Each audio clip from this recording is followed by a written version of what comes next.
오늘은 이 시간에는 하나님께서 우리에게 주신 말씀을 같이 읽도록 하겠습니다. 오늘 주신 하나님의 말씀은 베드로 전서 3장 13절부터 17절까지 말씀을 같이 읽도록 하겠습니다.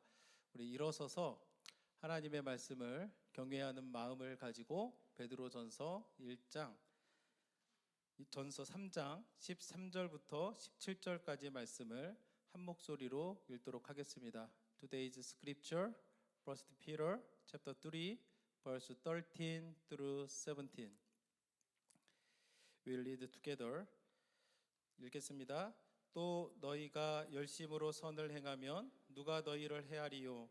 그러나 의를 위하여 고난을 받으면 복 있는 자니 그들이 두려워하는 것을 두려워하지 말며 근심하지 말고 너희 마음에 그리스도를 주로 삼아 거룩하게 하고 너희 속에 있는 소망에 관한 이유를 묻는 자에게는 대답할 것을 항상 준비하되 온유와 두려움으로 하고 선한 양심을 가지라.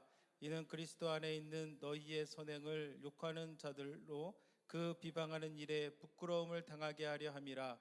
선을 행함으로 고난받는 것이 하나님의 뜻일진데 악을 행함으로 고난받는 것보다 나으니라. 아멘. 네, 오늘도 계속해서 이제 사도 베드로가 우리에게 준 말씀을 통해서 또 하나님의 말씀을 함께 나누기를 원합니다. 어떤 목사님이 있었는데 교회 뒷마당에서 망치질을 하고 있었다고 합니다. 그런데 어떤 청년 하나가 목사님을 도와주지는 않고 계속 그 망치질하는 것을 보고 있었다고 그래요. 그래서 목사님이 그 청년에게 왜 나를 자꾸 쳐다보느냐? 내가 너를 뭐 도와줄 게 있느냐? 라고 물었더니 그 청년이 뭐라고 대답했을까요?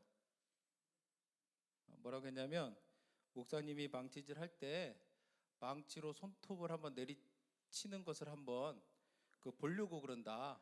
과연 손에 망치를 탁 쳤을 때 목사님 입에서 무슨 말이 나오나 한번 내가 듣기를 원해서 그런다라고 했다고 합니다. 왜 그게 듣고 싶었을까요? 목사님 입에서 욕이 나오는지 무슨 말이 나오는지 한번 궁금했겠죠. 이 이야기의 요점은 세상 사람들은 항상 믿는 사람들을 그러한 태도를 가지고 비방하기 위해서 지켜보고 있다라는 것을 가르쳐 주고 있습니다. 그래서 세상 사람들은 목회자뿐만 아니라 이 자리에 있는 여러분들도 보고 있는 거예요. 여러분 믿습니까? 예, 세상 안 믿는 사람들은 여러분들을 보고 있는 거예요. 여러분들이 어떻게 사나, 정말로 믿는 대로 사나, 예수님이 가르쳐 주신 대로 사나, 이게 지켜보고 있다라는 것을 우리가 기억해야 될 줄로 믿습니다. 지난 2주간에는 우리가 복을 이어받기 위해서 특히 믿음의 공동체 안에서 우리가 어떻게 해야 되는가에 대해서 우리가 나누었습니다. 기억나시나요? 기억나셔야 됩니다. 혹시 기억이 안 나시면 교회 홈페이지에 한번 들어가셔서 한 번 더 말씀을 들어보기를 권면을 드립니다. 오늘 본문은 믿는 자들이 이 세상에서, 아까도 말씀드렸지만 이 세상은 좀 우리한테 좀 적대적인, 우리한테 나이스하지 않은 그러한 세상 속에서 우리가 어떻게 살아가야 되는가에 대해서 권면을 하고 있습니다. 그래서 오늘 이 시간에는 베드로가 우리에게 가르쳐주는 믿는 자들이 이 세상 가운데서 행해야 될, 그리고 기억해야 될 네 가지 원칙에 대해서 말씀드리고자 합니다. 23절 말씀을 같이 보시면 또 너희가 열심으로 선을 행하면 누가 너희를 해하리요? 라고 베드로가 질문을 합니다. 열심으로 선을 행하면 누가 너희를 해하리요? 이 얘기는 해를 가한다는 얘기입니까? 해를 안 가한다는 얘기입니까? 안 가한다는 것 같죠. 근데 두 가지 대답이 가능합니다. 선을 행하면 누가 너희를 행하리요? 첫 번째 답은 선을 행하는 사람들은 일반적으로 칭찬을 받죠. 그렇지 않습니까? 여러분들이 밖에서 선을 행하면 안 믿는 사람이라 할지라도 여러분들을 향해서 진짜 예수 믿는 사람이다 라고 인정하고 이제 축복을 해줄 거라고 생각을 합니다. 그렇기 때문에 베드로는 너희가 열심으로 선을 행해라 라고 그렇게 이야기하는 거죠. 많은 사람들은 내가 받은 만큼만 돌려주려고 하는 그런 마음이 있습니다. 그런데 베드로는 우리는 믿는 사람이기 때문에 그런 것, 뭐 기브 앤 테이크 이런 것에서 벗어나서 열심으로 선을 행해라라고 그렇게 이야기를 합니다. 그래야 우리가 아까쯤에 말씀에서도 본 것처럼 우리를 비방하려고 그렇게 마음을 가진 사람들, 그들이 우리의 선한 모습을 보고 어떻게 하겠습니까? 침묵하게 되겠죠. 그래서 그들을 침묵하게 만들고 그들로 하여금 저것이 바로 진짜 예수 믿는 사람이구나 라고 하는 인정과 더불어서 하나님께 영광을 돌리라. 그래서 13절에서도 열심으로 선을 행해라 라고 그렇게 권면을 합니다. 그런데 이 열심으로라는 이 말은 무슨 말이냐? 굉장히 문자적으로 보면은 굉장히 열성적인 사람을 의미를 합니다. 지금 베드로가 편지를 쓰고 있는 사람들은 누구입니까? 소아시아 지역에 흩어져 살던 그 믿는 나그네라 불리는 사람들을 향해서 쓰는데, 이들이 이방인들이었겠습니까? 아니면 유대인들이었겠습니까? 유대인이죠. 사도 바울은 이방인들을 향해서 복음을 전하고 가르쳤지만 사도 베드로는 유대인들을 향해서 복음을 전하고 가르쳤습니다. 근데 유대인의 입장에서 이 글을 받아 보았을 때 어떤 느낌이 들겠습니까? 열심이라고 하는 이 말은 유대인들에게는 또 다른 의미로 들릴 수가 있다라는 것들을 우리가 기억을 해야 됩니다. 그 글을 읽는 유대인들의 입장에서 보면은 또 다른 이미지가 이제 머릿속에 이제 생겨났을 것이라고 생각합니다. 당시 유대에는 여러 가지 분파가 있었습니다. 우리가 아는 것처럼 바리새인도 있었고 사두개인도 있었습니다. 그리고 뭐 에세네파라 불리는 사람들도 있었는데, 또 누가 있었냐면 열심당이라고 불리는 사람들이 있었습니다. 그들은 누구일까요? 그들은 누구냐면 우리나라 말로 생각하면 독립운동가와 같은 사람들입니다.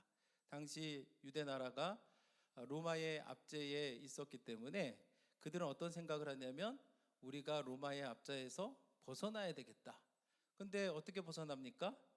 우리가 힘으로 무력을 써서라도 그들의 압제에서 벗어나야 되겠다. 근데 로마는 힘이 더 세니까 힘이 없는 사람들이 하는 게 뭡니까?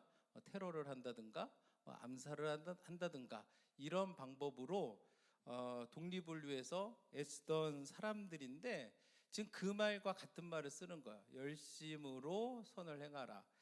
네, 그러면 일종의 그 무력을 이용해서 한다는 건데, 이런 이야기를 들으면 그 유대인들 중에서는 혹시라도 오해하는 사람들이 있었을지도 모르겠습니다. 그런데 베드로가 원하는 참뜻은 뭐예요? 그 열심을 가지고 뭐 테러를 일삼으라 이 말이 아니고, 그와 같은 열심을 가지고 우리가 이 땅 가운데서 선을 행하며 살아야 된다라고 이야기합니다. 왜 그렇습니까? 우리가 그리스도인이기 때문에 그런 거예요. 그래서 여러분들이 이 땅에서도 우리가 세상의 빛과 소금으로서의 사명을 감당을 해야 됩니다. 믿습니까? 예, 왜 그렇습니까? 우리가 믿는 자들이기 때문에 그렇습니다. 우리가 믿는 사람이기 때문에 하나님 말씀에 순종하고 선을 행해야 될 수도 있습니다. 그래서 이제 베드로는 이제 그렇게 권면을 하는데, 저도 이제 이 세상을 살면서 안 믿는 사람들과 이제 대화를 하다 보면 가끔 어떤 얘기를 하냐면, 내가 그리스도인들보다 더 훨씬 착하고 바르게 산다라고 말하는 사람들이 있습니다. 그래서 예수님을 믿어야 된다고 얘기하면 필요 없다는 거예요. 왜냐? 내가 더 착하게 산다. 내가 더 바르게 산다. 믿는 사람으로서는 굉장히 안타까운 소리일 수가 없습니다. 믿는 사람을 보고 역시 믿는 사람은 다르구나 이런 말을 들었으면 좋겠는데, 내가 봤더니 내가 더 낫더라 이렇게 말하는 사람들이 있는데, 우리가 이런 것들을 생각하면서 우리 믿는 사람들은 어떻게 해야 됩니까? 열심으로 선을 행하는 사람이 되어야 될 줄로 믿습니다. 분명한 것은 우리가 선을 행함으로 구원을 받을 수 있습니까? 없습니까? 없죠. 우리는 선을 행함으로, 행위로 구원을 받을 수는 없습니다. 그러나 구원받은 우리는 어떻게 살아야 됩니까? 선을 행하며 살아야 된다. 그것이 바로 예수님의 가르침이고 그것이 바로 성경이 우리에게 가르쳐 주는 것이라는 것을 우리가 기억을 해야 됩니다. 우리가 흔히들 성령 충만한 사람 이런 이야기를 합니다. 어떤 사람이 성령 충만한 사람인가요? 막 그 큰 소리로 기도하고 뭐 어떻게 뭐 기도를 했더니 병이 낫고 우리는 일반적으로 그런 사람을 성령 충만한 사람이라고 이야기합니다. 뭐 틀린 말은 아니죠. 맞습니다. 그런데 그런 사람들만 성령 충만한 삶이 아니라 내 삶 속에서 하나님의 말씀을 마음에 품고 그 말씀에 순종하며 사는 사람, 열심으로 선을 행하며 사는 사람이 성령 충만한 사람이라는 것을 우리가 기억해야 됩니다. 그래서 여러분들이 큰 소리로 내가 뭘 하지 않더라도 여러분들의 마음속에 하나님의 말씀을 담고 그 말씀에 순종하며 살려고 노력해 나아간다면 여러분들은 성령 충만한 사람인 줄로 믿으시기를 바랍니다. 그러면 이제 두 번째 질문을 드리도록 하겠습니다. 우리가 열심으로 선을 행하면 누가 우리를 헤아리요? 첫 번째는 헤아릴 사람이 없는 거죠. 칭찬받습니다. 그런데 열심으로 선을 행해도 고난 받을 수가 있다라는 것이 또 성경이 우리에게 가르쳐 주는 교훈입니다. 호주 선교사님 중에 그레엄 스테인스라는 선교사님이 있었습니다. 호주니까 잘 사는 곳이죠. 근데 그분이 예수님을 영접하고 예수님의 사랑을 느끼고 사진 한번 보여주시면 저분인데 1965년도에 이제 인도에 가서 사역을 합니다. 그분이 그곳에서 무슨 사역을 했냐면 나병 환자들, 일반적으로 나병 환자들 사람들이 가까이 가기를 멀리 하잖아요. 그런데 자기 나라 민족도 아닌데 인도에 가서 나병 환자들을 돌보면서 많은 선을 행했습니다. 이분에게 어떤 일이 일어났겠습니까? 1999년 1월에 두 아들, 저기 보이는 아이들 둘 있지 않습니까? 당시 6살, 11살 작은 아이들이었는데 힌두교들에 의해서 이제 순교를 당하게 됩니다. 왜 그들이 순교를 당했겠습니까? 잘못했겠습니까? 아니죠. 나병 환자들을 돌보며 많은 선을 행했는데도 불구하고 순교를 당했습니다. 그 이유는 믿는 사람이었기 때문에 그런 거예요. 다른 이유가 없는 거예요. 믿는 사람이었기 때문에 그들이 고난을 당하고 순교를 하게 되는 그러한 안타까운 일을 경험하게 됩니다. 예수님도 이 땅에 오셔서 무슨 일을 하셨습니까?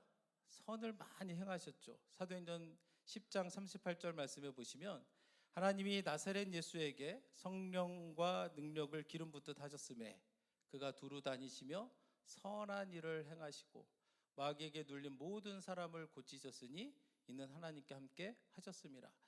그러면 예수님이 이 세상에 오셔서 선을 행하실 때에 사람들이 예수님을 어떻게 했습니까?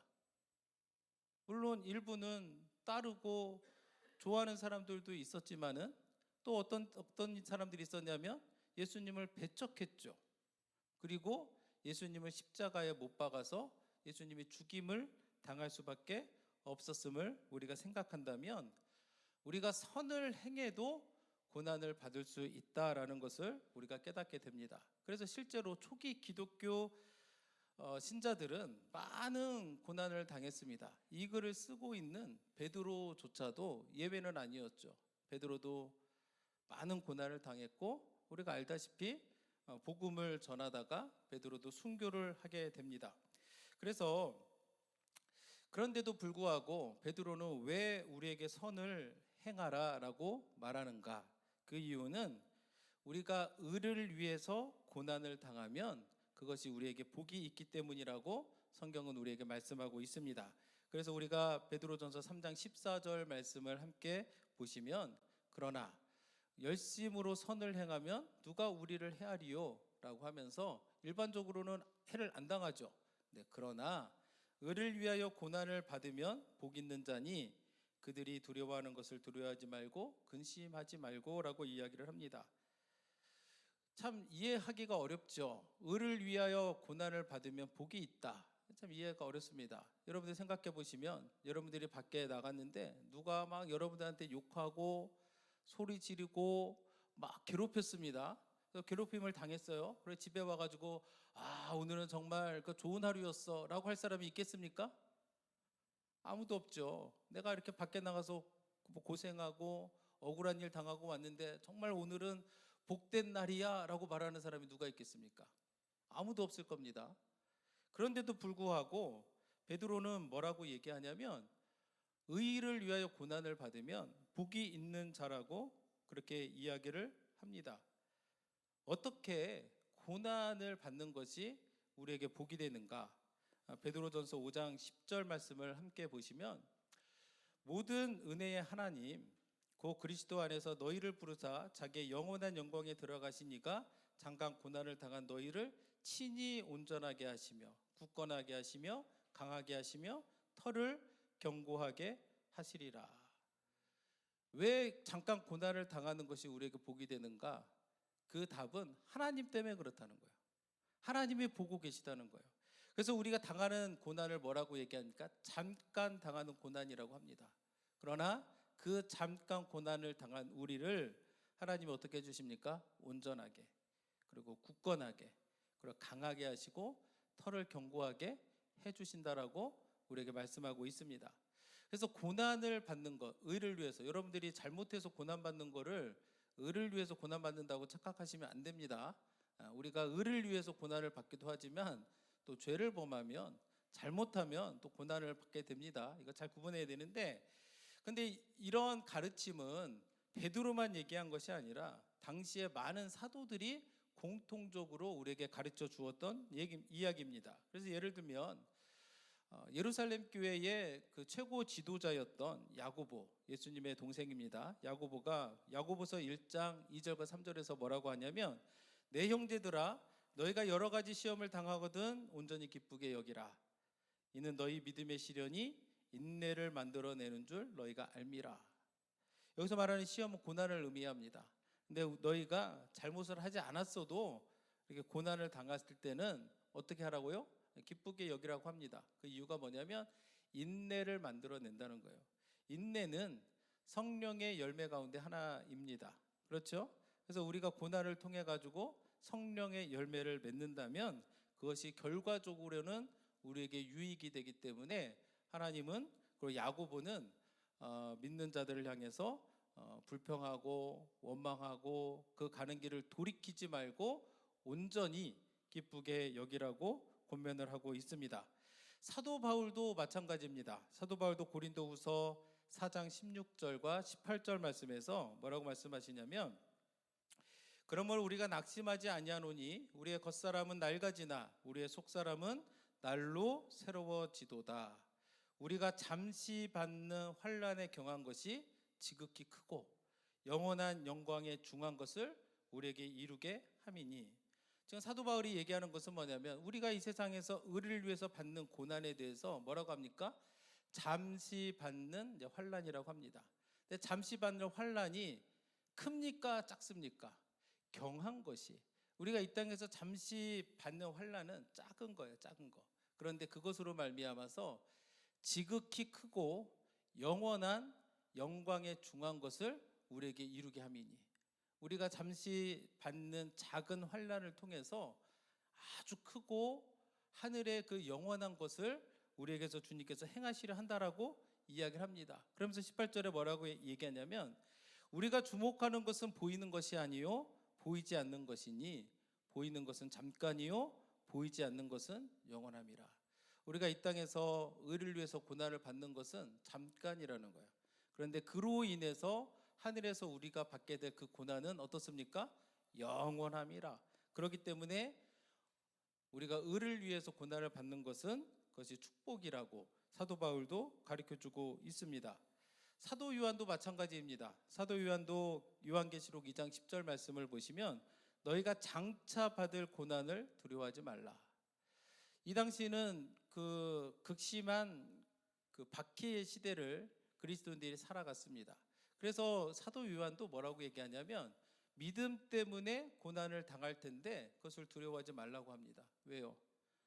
마지막에 보면 내가 죽도록 충성하라. 이 얘기는 뭐냐면 끝까지 그 길을 가라는 거죠. 고난이 있어도 어려움이 있어도 그 길을 돌이키지 말고 끝까지 가라는 겁니다. 그러면 내가 생명의 그 관을 내게 줄 것이다라고 그렇게 이야기를 합니다. 지금 잠깐 고난을 당하지만 그 길을 견디어내면 하나님이 우리에게 마지막 날에 생명의 면류관을 주실 것이기 때문에 그 베드로도 그리고 많은 그 사도들이 우리에게 가르쳐 주는 것은 뭐냐면 선을 행함으로 고난을 받을지라도 두려워 말라. 그리고 그것을 견디어내라. 왜냐하면 그것이 우리에게 축복을 가져다 줄 것이다라고 그렇게 이야기를 합니다. 그렇기 때문에 베드로는 그런 상황이 주어졌을지라도 두려워하지 말고 근심하지 말라라고 이야기를 합니다. 우리가 생각하기로는 어떻게 그런 상황 가운데서 두려워하지 않을 수가 있습니까? 라고 반문할지도 모르겠습니다. 그런데 베드로가 지금 두려워하지 말고 근심하지 말라라고 말하는 것은 구약의 말씀을 인용한 건데, 특별히 이사야서 8장 12절과 13절 말씀을 인용한 겁니다. 이사야서 8장을 보시면 그 당시에는 아수르의 힘이 굉장히 강할 때입니다. 그래서 아시는 것처럼 아수르가 북이스라엘도 멸망시키고 남유다도 굉장히 군사적으로 힘들게 했었던 국가인데, 당시에 아수르가 힘이 세지니까 북이스라엘과 시리아가 동맹을 맺게 됩니다. 그리고 나서 유다를 위협하는 거예요. 그러니까 유다 왕 아하스가 막 두려워하는 거죠. 그때에 이사야 선지자가 와서 두려워하지 말라, 근심하지 말라, 그러면서 뭐라고 하냐면 하나님을 두려워해라, 하나님을 신뢰하라 라고 그렇게 권면을 합니다. 그래서 우리가 잠시 받는 고난을 두려워하지 말라, 그것이 축복이 될 것이다 말하고 두려워하지 말라, 근심하지 말라, 그 말은 뭐예요? 나를 위협하는 그 사람들을 두려워하지 말라는 거예요. 대신 그러면 누구를 두려워해야 됩니까? 우리 믿는 사람들은 하나님을 두려워할 줄 알아야 됩니다. 그래서 오늘 그 말씀을 다시 한번 보시면 두려워하지 말라, 그들이 두려워하는 것을 두려워하지 말라라고 그렇게 이야기를 합니다. 여러분들은 살면서 무엇을 두려워하십니까? 세상 사람들은 무엇을 두려워할까요? 세상 사람들은 아마도 돈을 잃어버리는 것, 명예를 잃어버리는 것, 세상에서 실패하는 것, 이런 것들을 두려워할 텐데, 우리 믿는 사람들은 그런 것들보다도 하나님을 먼저 두려워하라 라고 그렇게 이야기를 합니다. 그래서 그렇게 하나님을 두려워하는 사람들은 어떻게 합니까? 하나님이 책임져 줄 줄로 믿습니다. 17세기에 위대한 그 설교가였던 존 버니언, 철로 역정이라고 하는 책을 썼습니다. 그분은 허락 없이 설교를 하면 감옥에 갇힐 것이다 라는 것을 알면서도 어떻게 했을까요? 설교를 했습니다. 그리고 옥에 갇혔습니다. 옳은 일을 위해서 두려움을 마다하지 않았던 그런 믿음의 용기가 있었음을 보여줍니다.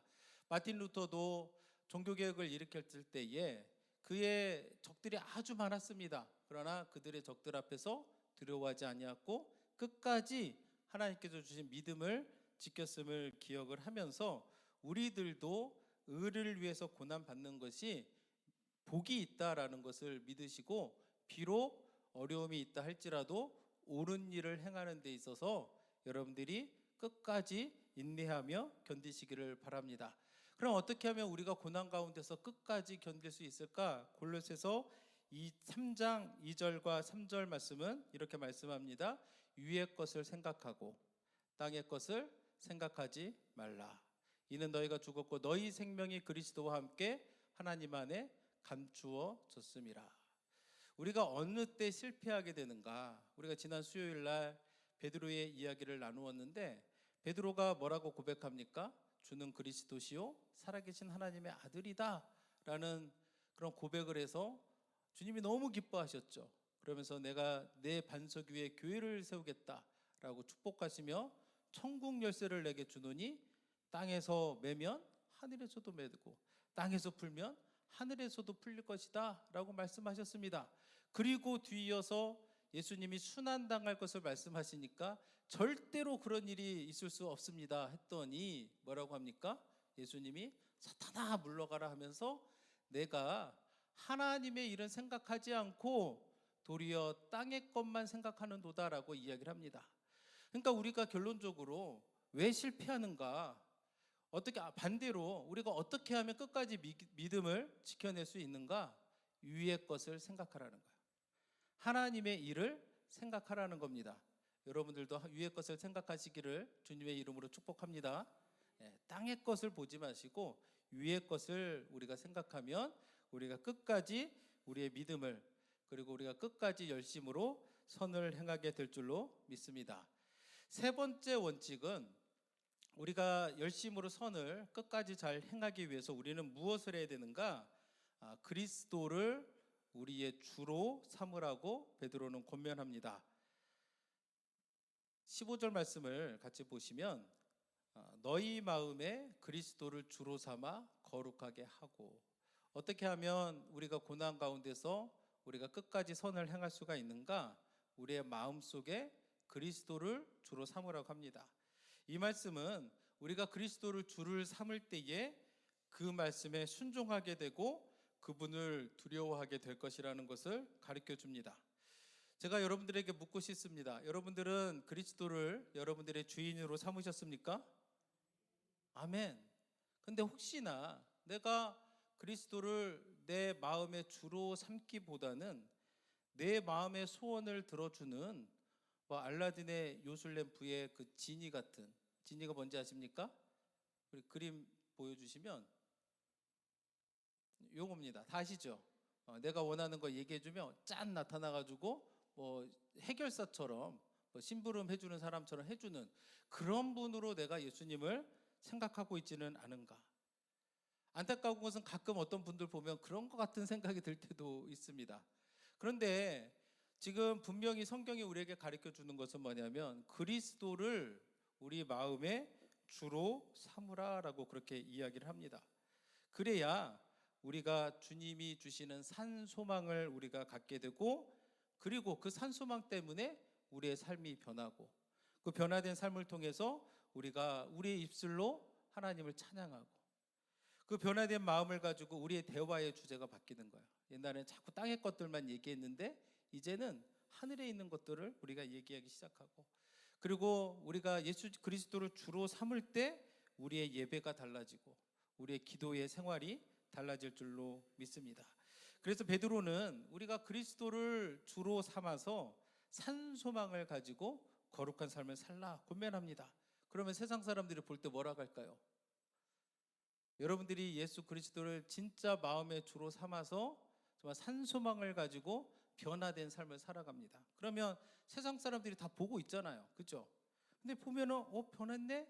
하면서 무슨 생각을 하겠습니까? 왜 그렇지? 하면서 궁금해할 것입니다. 그리고 질문을 하게 될 것이라고 사도 바울은 우리에게 가르쳐주고 있습니다. 혹시 여러분들은 그런 질문을 받아보신 적 있나요? 안 믿는 사람이 와가지고 너 좀 변한 것 같아? 혹시 이런 질문 받아보신 적이 있나요? 받으셔야 됩니다. 그런 질문을 받으라고 지금 사도 바울은 그렇게 이야기를 합니다. 그래서 그 사람들이 와서 복음이 뭐냐라고 물어보는 사람이 있어야 되는 거예요. 그 사람들이 와가지고 복음이 뭐냐? 네가 왜 삶이 어떻게 변했냐? 라고 물어봐야 되는데 없다면 생각해 봐야 돼요. 왜 없을까? 왜 없을까? 보통 그리스도인들이 비판을 받는데 왜 비판을 받냐면 다르지 않다는 겁니다. 똑같다는 겁니다. 간혹 어떤 말도 하냐면 우리보다 더하다 이런 말도 우리가 듣기도 합니다. 작은 이익에 우리가 막 목숨 걸고 막 그런 모습들을 볼 때에 사람들은 비판하고 어떻게 그럴 수 있느냐 말하는데, 그렇기 때문에 사도 베드로는 우리가 변화된 삶을 통해서 사람들로 하여금 어떻게 저럴 수 있을까라고 질문을 하게 만들려고 그럽니다. 그래서 15절 말씀을 우리가 다시 보시면 거룩하게 하고 너희 속에 있는 소망에 관한 이유를 묻는 자에게는 대답할 것을 항상 준비하되 온유와 두려움으로 하고. 네 번째 원칙은 우리가 그리스도를 주로 삼아서 변화된 삶을 살 때 사람들이 와서 질문을 한다는 거죠. 너희 속에 있는 소망에 관한 이유를 묻는 자에게.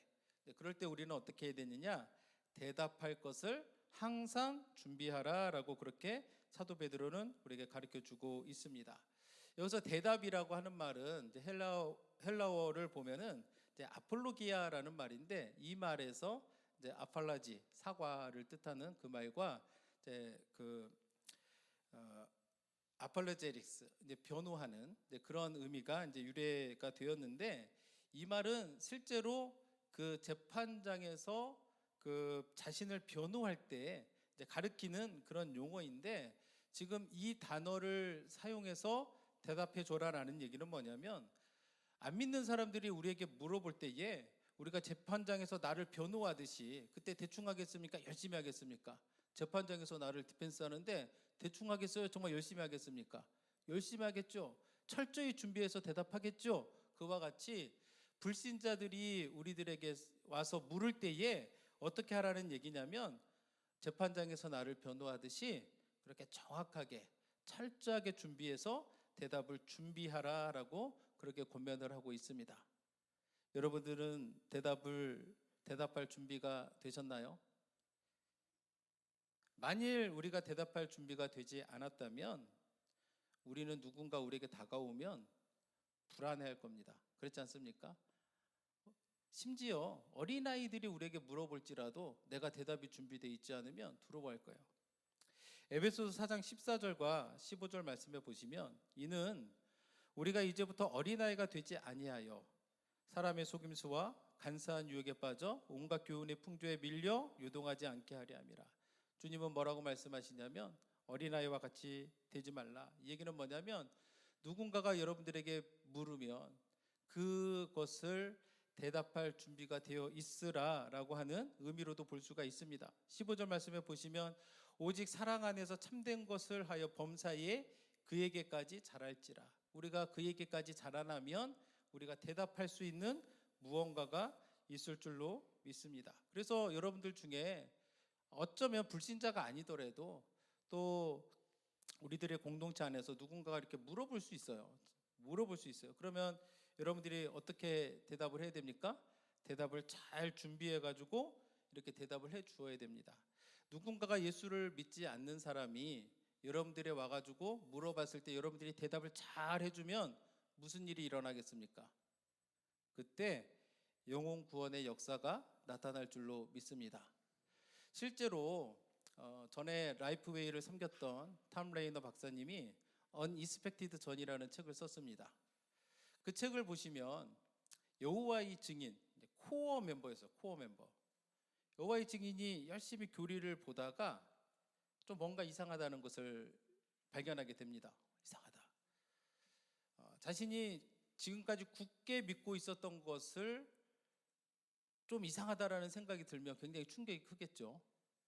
그래가지고 밖으로 돌아다니다가 사인을 하나 보게 됩니다. 지금은 없어졌지만 그 라이프웨이 스토어라고 예전에는 다 있지 않았습니까? 그죠? 그곳에 들어가가지고 거기서 일하는 점원에게 복음이 뭐냐라고 물어본 거예요. 그랬더니 그 일하는 사람이 참 감사하게도 대답할 준비가 되어 있는 사람이었던 거예요. 복음에 대해서 설명합니다. 그 자리에서 복음을 받아들이고 그리스도를 영접하게 된 거예요. 그러니까 코어 멤버였던 여호와의 증인이 그리스도를 영접하니까 그 다음에 무슨 일이 있었겠습니까? 계속 전화하죠. 회유하고 협박하고 했지만 그럼에도 불구하고 자신은 끝까지 그리스도를 믿는 믿음을 지켰다라는 그런 간증이 기록되어 있는데, 마찬가지로 누군가가 여러분들에게 물어봤을 때 여러분들이 대답을 잘해주면 어떻게 됩니까? 영혼 구원의 역사가 나타날 줄로 믿습니다. 그래서 불신자들이 우리에게 물어볼 때 우리가 대답을 할 준비가 되어 있어야 되는데, 중요한 것은 그럼 우리는 어떤 태도로 말을 해야 됩니까? 그런 것도 모르냐? 이렇게 막 면박 주고 막 뭐 이런 걸 물어보냐라는 식으로 막 눈 아래 위로 막 이렇게 하면서 그렇게 막 무한하게 만들면 안 됩니다. 성경은 뭐라고 얘기합니까? 온유함과 두려운 마음으로 그들에게 대답해 주라고 그렇게 권면합니다. 온유함으로 대답해 주라는 말은 무례하지 말라는 거예요. 간혹 가다 보면요, 믿는 사람들 중에 무례한 사람들이 많아요. 말을 막 거침없이 복음을 전하지는 않는데 막 거침없이 나쁜 말을 이렇게 막 하는 사람들이 있는데, 그렇게 하지 말라는 거죠. 온유함으로 가장 친절하게 그들에게 대답해 주라라고 이야기를 합니다. 두려움으로 하라라고 얘기합니다. 이건 누구를 두려워하는 겁니까? 하나님을 두려워하는, 하나님을 경외하는 그 마음을 가지고 그 사람들이 우리에게 무언가를 물어볼 때에 대답을 해주라라고 그렇게 이야기를 합니다. 근데 분명히 우리가 기억해야 될 것은 뭐냐면 논쟁을 하시면 안 돼요. 가끔 보면은 복음을 이렇게 전한다고 이렇게 훈련시키고 한번 해보라고 하면 사람들이만 이제 물어보고 딴소리 하잖아요. 그럼 뭐 화를 내면서 막 흥분하시는 분들이 있는데 그런 거 하시면 안 됩니다.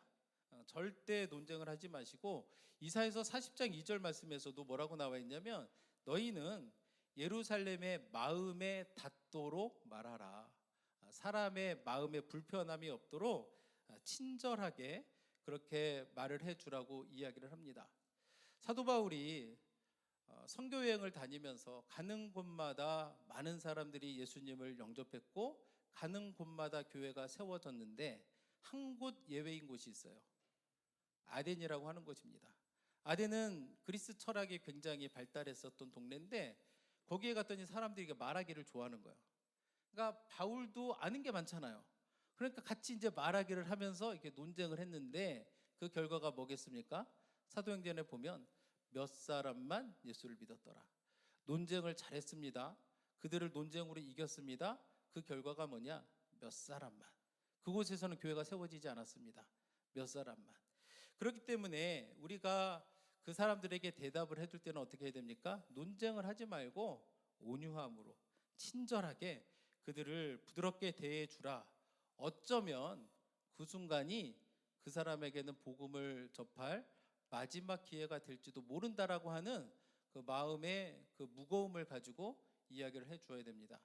제가 아는 동생이 있었는데 버지니아 텍에서 공부를 했습니다.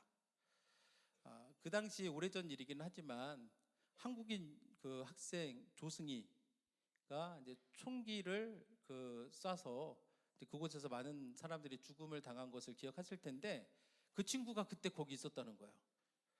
그래서 처음에 자신이 대학교에 입학했는데 마음속에 어떤 음성이 들리냐면 그 교수님에게 복음을 전해라라고 하는 마음을 주셨다는 거예요. 근데 이제 그 친구가 그때 생각하기는 하나님, 내가 교수님 처음 보는데 어떻게 내가 그 얘기를 합니까? 나중에 교수님하고 좀 인간적으로 좀 가까워지면 내가 나중에 복음을 전하겠습니다 라고 했는데 그날 그 교수님이 죽음을 당한 겁니다. 그러니까 우리가 복음을 전할 때에는 그리고 누군가 내게 와서 물어볼 때에는 그 순간이 어쩌면 마지막일 수도 있다라는 그 마음을 가지고 복음을 전해 주셔야 돼요. 그렇기 때문에 우리가 준비되어 있어야 되고 그렇기 때문에 우리가 말을 할 때에는 최대한으로 친절하게 그리고 자세하게 그렇게 가르쳐 주어야 될 줄로 믿습니다. 그래서 여러분들은 그런 분들이 되기를 주님의 이름으로 축복합니다. 만약 내가 부족하다라는 생각이 있으면 교회에 오세요.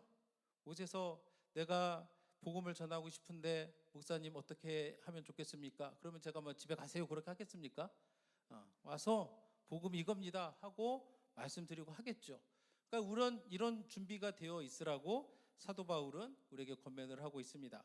그래서 우리가 오늘 말씀을 정리하자면 오늘 말씀에서 사도 베드로는 우리가 적대적인 세상 속에서 우리가 어떻게 살아가야 되는가 열심으로 선을 행하며 살아가라고 권면을 합니다. 베드로서 3장 17절 말씀을 보면은 선을 행함으로 고난받는 것이 하나님의 뜻일진데 악을 행함으로 고난받는 것보다 나으니라 라고 분명히 기록되어 있습니다. 선을 행하면 고난받는구나. 그럼 나는 선을 행하지 않을 거야. 그러면 평안한 삶을 살겠습니까? 아니죠. 그래도 고난이 오거든요. 그러니까 사도 베드로가 하는 것은 선을 행함으로 고난받는 것이 악을 행함으로 고난받는 것보다 훨씬 더 낫다라고 그렇게 이야기를 하고 있습니다. 그래서 여러분들이 비록 어려움이 따르더라도 선을 행하시기를 주님의 이름으로 축복합니다. 의를 위해 고난받는 것이 더 낫다라는 것을 여러분들이 믿으시길 바랍니다. 예수님도 그 말씀을 하십니다. 마태복음 5장 10절 말씀에 보시면 의를 위하여 박해를 받는 자는 복이 있나니 천국이 그들의 것임이라. 믿으십니까? 그래서 여러분들이 선을 행하는 것을 여러분들이 마음속에 품고 그것이 비록 내게 고난을 가져다 줄지라도 여러분들이 인내하면서 우리가 믿음을 지켜 행함으로 정말 하나님 앞에서 모두 다 축복을 받는 저와 여러분들이 되기를 예수님의 이름으로 축복합니다.